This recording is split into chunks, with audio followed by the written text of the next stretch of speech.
నమస్కారం. ఘంటారావానికి స్వాగతం. ముందుగా ప్రధానాంశాలు. త్రాల్లో ఉగ్రవాది ఆసిఫ్ ఖాన్ ఇంటిని పేల్చేసిన సైన్యం. పహల్గాం దాడిలో ప్రమేయం ఉన్నట్లు అనుమానాలు.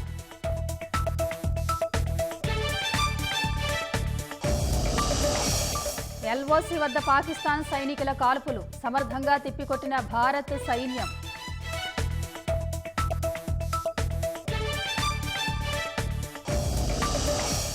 విశాఖలో చంద్రమౌళి మృతదేహానికి నేడు అంత్యక్రియలు. పాల్గొనున్న హోంమంత్రి అనిత.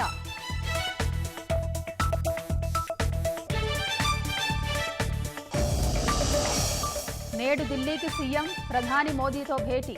మే 2న అమరావతి పర్యటనకు రావాలని ఆహ్వానం.